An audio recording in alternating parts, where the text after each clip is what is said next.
Welcome to Trading Lounge and the S&P 500 for the 9th of December.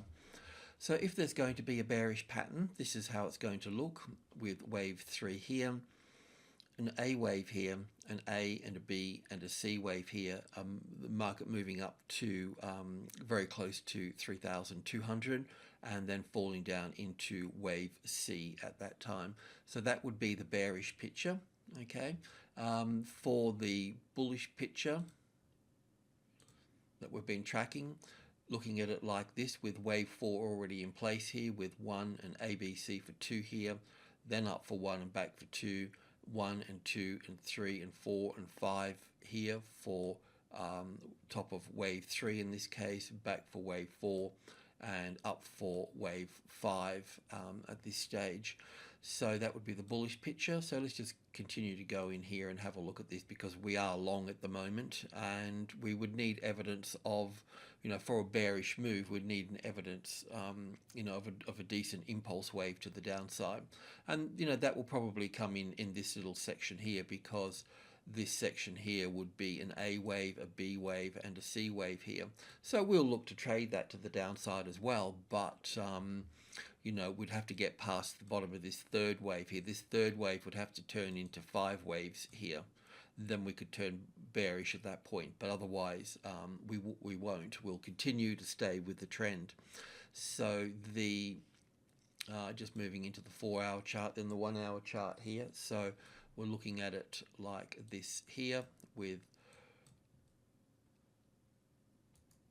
I've moved it down 1 degree as well. So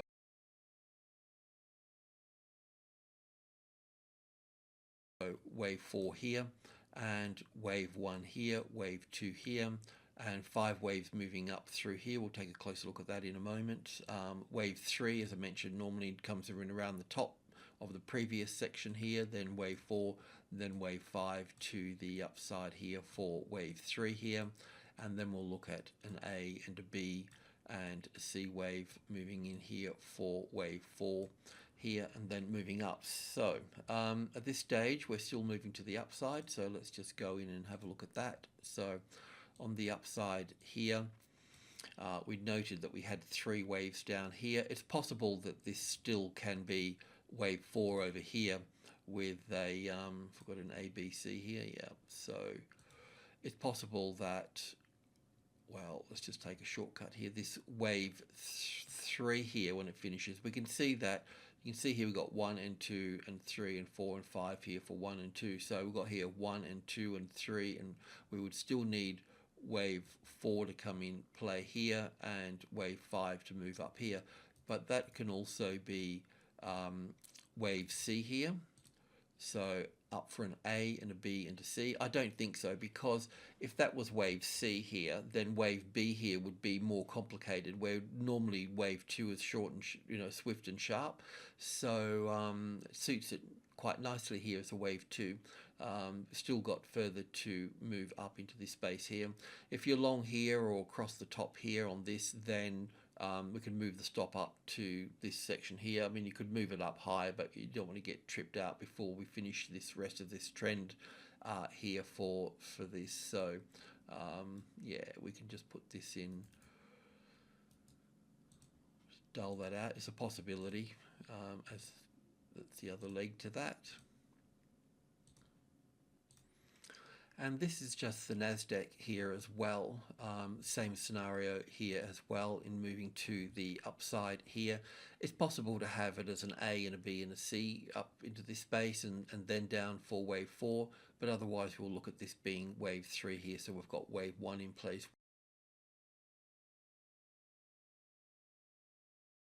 Wave 2 here. We'll look for 1 and 2 and 3 and 4 and 5, probably a bit higher for the third wave coming into the normally comes in, that's where you're going to meet your resistance. So we can put our third wave here and a fourth wave here, and our fifth wave can move up into this space here. I mean, for this top to play out here, if we just go back to the S&P here for a moment, I'll just put it on the 4-hour chart here. I mean, when I look at the banks and things, you know, and you know, some of the bigger stocks, you know, they've still got further to travel to the upside. But while this one here, while this is finishing here, and then while this is pulling back here, if we use, I mean, I like to use the gold doing the opposite, you know. So we've got to finish this off here in one way or another. I've probably drawn that a bit large here, but we're still only, that's the halfway mark through here, basically, because that's the third of the third in here. So basically, for the rest of this to finish, it would look a bit like this here, the other half of this here. But the only other difference is that because wave 2 was simple, wave 4 could take a little bit longer through here. So in terms of time, we can add, you know, more time to that wave 4 there. So gold is kind of doing the opposite here. So if I bring gold across here, you know, the S&P still been trending to the upside, and we know that this is a corrective move here, and we're looking at it as a triangle pattern. We were going to go long above this high or this high or this high. We can bring that down to this high here now, but this has still got to finish off here as a wave E of 4 here. So we still see that play out here further to the downside here before we see any upside here. But while this is moving up into its you know, 5th wave here to finish off here, then we'll see, you know, the opposite within stocks. So we'll be able to look at going long on gold stocks here, and yeah, so these guys should be doing the opposite in this case here. So it's just something to look at as well, as a point of, you know, difference. Alrighty, thanks for tuning in. Cheers.